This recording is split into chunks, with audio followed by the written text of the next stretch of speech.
today we're on, I believe, day 8 of learning how to trade. I said we were gonna go over stop losses and how to set those on. But first, my trading has been very slow because I switched back to the higher time frames. Futures just kind of like exasperated my emotions, and that is like the main key or the main takeaway that I would love for anyone getting into trading, watching my videos, to understand that time frame alignment to your emotional nervous system and how you regulate yourself is really, really important. Because if you're in the wrong time frame, it can severely hinder your performance.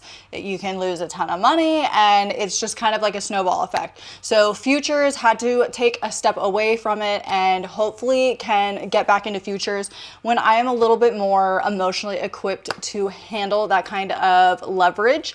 So I'm back to doing my just regular good old swing trading that I know is tried and true and that I'm able to make consistent profits. But that does mean that I am taking far less trades, so you will notice me being a little bit less active in the bullpen, but I'm still posting because I'm still watching the charts. But also it has given me a lot more time freedom to focus on other very important things in my life. So real quick before I wanted to talk about a trade that I'm currently in. I have talked about this in the bullpen. It's LDOS. It is a government defense defense company or something. Like they just got like an $800 million contract. Anyway, I decided to do a swing trade on that one in my retirement account, and this also leads me to not only time frame alignment but then account alignment. So there's so many different accounts that you can have in trading. You can have your intraday trading account, which is, for day trading, quick turnarounds. You can have your retirement account that you can trade within, which also allows you to have more so long-term investments or swing trades, set it and forget it almost.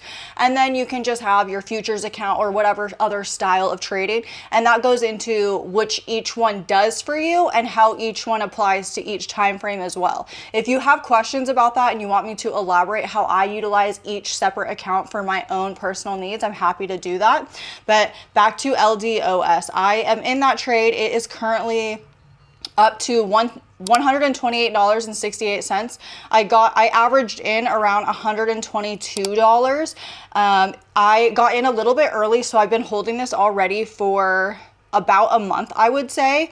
And I was in the loss for a minute, and then I was at break even, but now we're in profit, so that's great.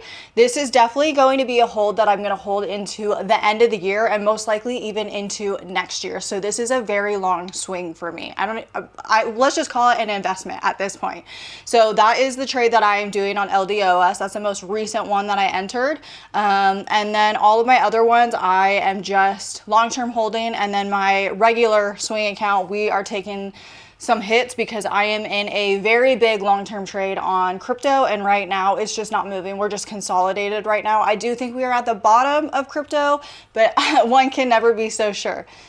Now that we have that out of the way, let's get into stop losses and why they're important. So the purpose for your stop loss, when you go into tradingview.com, like we've talked about before, you're going to log in. You're going to open up your paper account now that you know how to open up and log into the paper account to practice your execution, your entries, your exits, your charting, everything.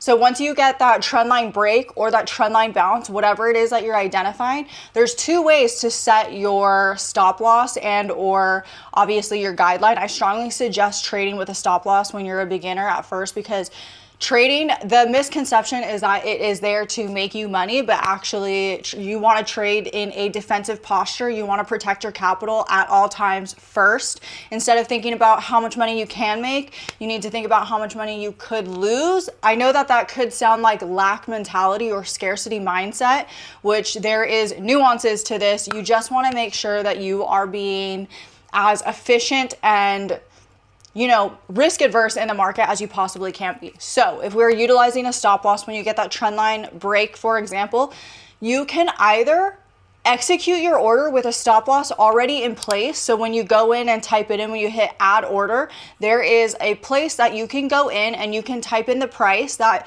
if the price goes below a certain amount, automatically your stop loss will be executed the same time you are entering the market, so there would be no additional things for you to do. So that is one way. For you to be able to do that though, for non-visual learners or whatever, you need to be able to calculate the math in your mind. So you need to be able to know how many shares am I entering, and once I do enter how many for those shares, if I am putting my stop loss at this point, how much am I willing to lose, or how much would this allow me to lose? It does the math for you in that little bar. It will tell you what your loss will be, so you don't have to do too much math, but just be aware that sometimes if you're not paying attention, the number that you might think is not very big of a jump or a gap could actually be substantial depending on your position size. Now, the second way to execute a stop loss is you just click buy, whether it be the market order or the limit order. So you click buy, same way that you would enter from the way before, and then it just executes you, it gets you in the market. But then what you do is you take your little toggle tool and you drag the stop loss to the area that you want it to be, to wherever you have identified that as being your area for exit. Now, once you have these in place, do not touch them, do not move them, do not like keep sliding it down. If the price is approaching your stop, do not just start telling yourself like, maybe a little bit more. Maybe if I give it a little bit more wiggle room, just a little bit more, because that is a slippery slope to all of a sudden basically not having a stop loss and holding and hoping. And before you know it, you are at a major loss. You're like, it might never go back. And this trade has now turned into a long-term investment that may never turn around. And that has happened to me before in the past, and it's no fun.